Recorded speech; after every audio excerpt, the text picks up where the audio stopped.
بسم اللہ الرحمن الرحیم۔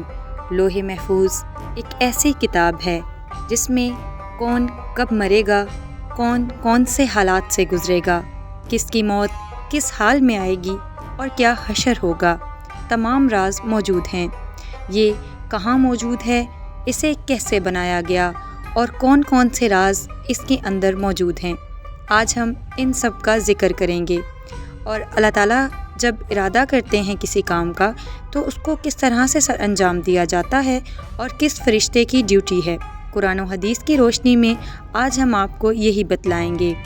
جس طرح اللہ تعالیٰ پر، اس کی وحدانیت اور رسولوں اور فرشتوں پر ایمان لانا ضروری ہے، اسی طرح لوح محفوظ پر بھی ایمان لانا ضروری ہے۔ لوح عربی زبان کا لفظ ہے جس کے مطلب تختی کے ہیں، اور محفوظ ایسی چیز کو کہا جاتا ہے جس کی حفاظت کی جائے۔ زمین و آسمان کی پیدائش سے پہلے 50,000 سال ایک قلم اور لوح محفوظ کو تخلیق کیا گیا۔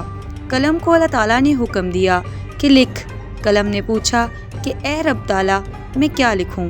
تو حکم آیا کہ تم تمام ازل سے لے کر ابد تک کے ہر حالات اور اس میں موجود ہر جن و بشر، ہر چیز کا ذکر لکھو۔ کوئی شیطان یا کوئی بھی انسان لوح محفوظ تک نہیں پہنچ سکتا۔ قرآن مجید میں بھی سورۃ بروج میں یہ ذکر آیا ہے، یہ قرآن لوح محفوظ میں لکھا ہوا ہے، یعنی قرآن مجید بھی لوح محفوظ میں موجود ہے۔ ہر چیز لوح محفوظ میں تحریر کر رکھی ہے، اور لوح محفوظ کو سفید موتیوں سے بنایا گیا ہے، اور اس کے اوراق سرخ یاقوت کے ہیں جن پر نور کی تحریر لکھی جاتی ہے۔ آپ صلی اللہ علیہ وآلہ وسلم نے فرمایا، لوح محفوظ کا قلم بھی نور کا ہے اور اس کی لکھائی بھی نور کی ہے، اور اللہ تعالیٰ ایک دن میں 360 بار لوح محفوظ کی طرف دیکھتا ہے۔ کسی کی زندگی، موت، عزت، ذلت، کامیابی و ناکامی اور اولادی و بے اولادی کے بارے میں ہر قسم کا ذکر لوح محفوظ میں موجود ہے۔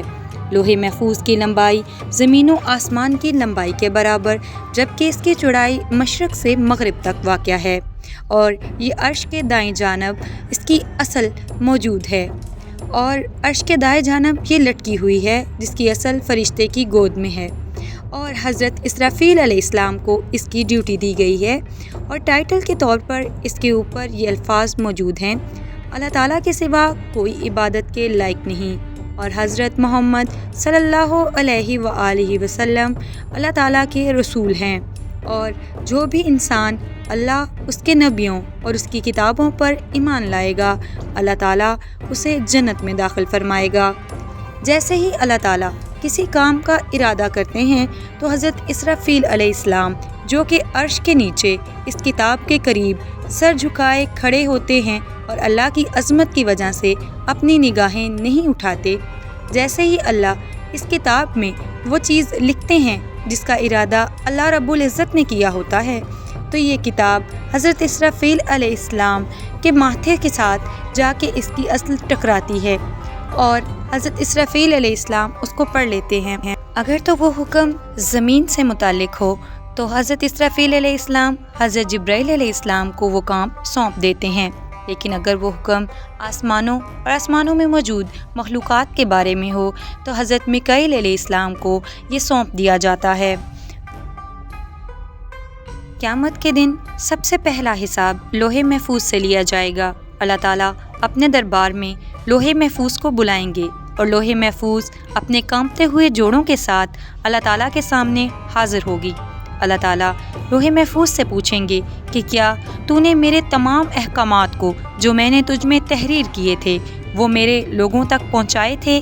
تو لوح محفوظ جواب دے گی کہ اے رب تعالیٰ، آپ نے جس طرح سے جو حکم دیا میں نے پوری ایمانداری کے ساتھ وہ حکم آپ کے لوگوں تک پہنچا دیا۔ تو اللہ تعالیٰ اس سے پوچھیں گے کیا تمہارے پاس کوئی تمہارا گواہ موجود ہے؟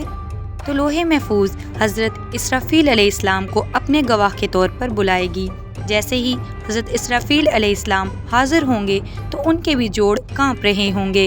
اللہ تعالیٰ حضرت اسرافیل علیہ السلام سے یہی سوال کریں گے، اور حضرت اسرافیل علیہ السلام بالکل اسی طرح فرمائیں گے کہ ہاں اللہ تعالیٰ، آپ کے حکم سے میں نے تمام احکامات پہنچا دیے تھے۔ اور پھر یہ فیصلہ ہوگا اور لوح محفوظ کو بخش دیا جائے گا۔ لوح محفوظ کہے گی کہ پاک ہے میرے رب کی ذات جس نے مجھے دردناک عذاب سے بچایا۔ اسی طرح ایک سوال یہ بھی آتا ہے کہ کیا تقدیر کے تمام فیصلے لوح محفوظ کے اندر موجود ہیں، اور کیا تقدیر کو دعاؤں سے بدلا جا سکتا ہے؟